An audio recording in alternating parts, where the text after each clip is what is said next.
আসসালামু আলাইকুম প্রিয় ভিউয়ার্স, আজকে একটা কমেন্টসের আমি উত্তর দেব যে কিভাবে আপনি বাংলাদেশ থেকে ট্যুরিস্টে ব্রাজিল কিংবা বলিভিয়া অথবা ল্যাটিন যে কোনো দেশে গিয়ে আপনি সেখান থেকে কিভাবে দালাল ধরে আমেরিকায় যেতে পারবেন। তো সেই ভাইয়ের কমেন্টসটি আমি স্ক্রিনে শো করতেছি।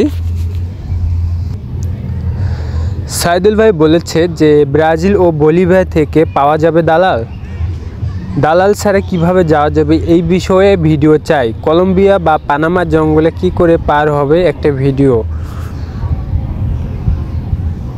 এই ভাইটি কমেন্টসে বলেছে যে ব্রাজিল অথবা বলিভিয়া অথবা ল্যাটিন দেশে যাওয়ার পর দালাল ছাড়া যাওয়া যাবে কি না। আমি এটি দুভাবে উত্তর দিচ্ছি। সেটি হচ্ছে, আপনি যে প্রশ্নটি করেছেন যে দালাল ছাড়া যাওয়া যাবে কি না, আপনি যদি বাংলাদেশ থেকে কোনো মিডিয়া হোক বা আপনি ট্যুরিস্টে হোক, আপনি নিজে প্রসেস করে যদি ল্যাটিন আমেরিকা বা বিভিন্ন দেশে যেতে পারেন, ল্যাটিনের যে কয়েকটি দেশ আছে সেগুলোতে যদি আপনি যেতে পারেন, তাহলে সেখান থেকে আপনি দালাল ছাড়া যেতে পারবেন। তবে একটু সময়সীমা হাতে বেশি থাকতে হবে। যেমন কিছু দেশে স্টে করতে হবে, খেতে হবে, তারপর বর্ডার কোন দিকে সেখানে আপনাকে যেতে হবে, বর্ডারের পাশে গিয়ে আপনাকে বর্ডার ক্রস করতে হবে। তো দালাল থাকলে যে সুযোগ সুবিধা পাবেন সেটি হচ্ছে আপনার থাকা খাওয়ার ব্যবস্থা তারা করবে, আপনি কোন পথে যাবেন সেটি আপনাকে দেখায় দিবে। আর যদি দালাল ছাড়া যেতে চান সেক্ষেত্রে একটু কষ্ট হয়, একটু বলতে অনেকটাই হয়, কিন্তু এতে কম খরচ হয় এবং দালাল ছাড়াও যাওয়া সম্ভব। আপনি ইউটিউবের চ্যানেলে যদি ফলো করেন তাহলে দেখতে পাবেন যে মীর হোসেন নামে, বা আমার চ্যানেলেও ছাড়া আছে, শর্টে যদি গিয়ে দেখেন যে মীর হোসেন সে দালাল ছাড়াই কিন্তু গিয়েছিল, তার ইন্টারভিউ নেওয়া আছে। সে মিডিয়া ছাড়াই একইভাবেই আমেরিকায় প্রবেশ করেছে। তো তার পুরো ভিডিওটি ফলো করতে পারেন আপনারা। শুধু মীর হোসেন নয়, এরকম অনেক রেকর্ড আছে যারা বাংলাদেশ থেকে সরাসরি দালাল ছাড়া আমেরিকাতে এসেছে। এভাবে আসতে হলে আপনার নলেজ হবে, অনেক অভিজ্ঞতা থাকতে হবে এবং অনেক কষ্টের সম্মুখীন হতে হবে, তবে সাকসেসফুল অর্জন করতে পারবেন। তাহলে বোঝা গেল যদি আপনি বাংলাদেশ থেকে মিডিয়ার মাধ্যমে অথবা ট্যুরিস্টেও যদি এখানে ব্রাজিল অথবা Bolivia, Colombia, Panama, Costa Rica, Honduras, Guatemala যে কোনো দেশে এন্ট্রি নেন, আপনি দালাল ছাড়া প্রবেশ করতে পারবেন। আর মেক্সিকোতে গেলেও তো আরও তো আপনার জন্য ইজি। তো তাই বলছিলাম যে আপনি যদি চান যে বাংলাদেশের দালাল পাচ্ছেন না, দক্ষিণ আমেরিকাগুলোতে এসে কিভাবে দালাল খুঁজবেন বা এখানে কিভাবে দালাল ধরবেন সেটিও সম্ভব।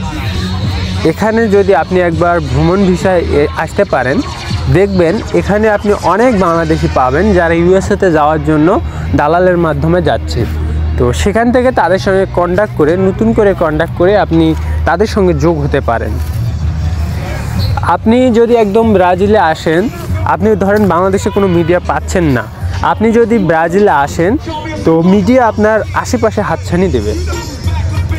সত্যি এটা, আপনি দেখবেন অ্যাভেলেবল বাংলাদেশি, ইন্ডিয়ান, বিভিন্ন দেশের নাগরিক একসাথে চলে যাচ্ছে তারা, আপনি তাদের সঙ্গে যোগ হতে পারেন।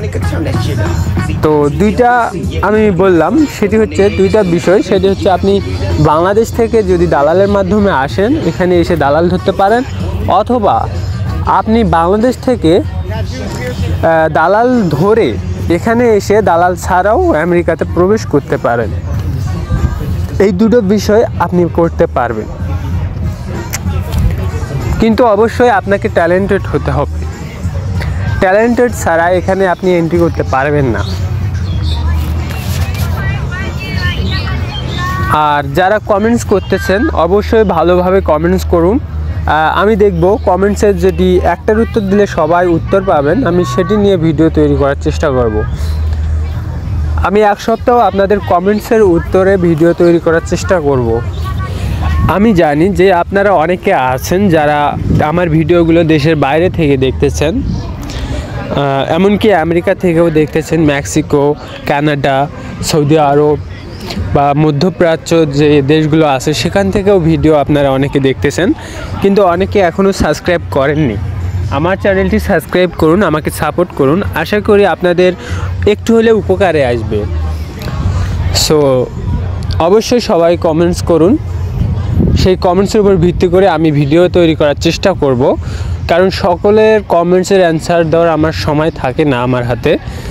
তো আমি অফিসে যাওয়ার সময় ভিডিও করি আপনাদের জন্য, এবং অফিস থেকে আসার সময় অন্য একটি রাস্তা দিয়ে যাওয়া আসা করার সময় আপনার জন্য ভিডিও করি।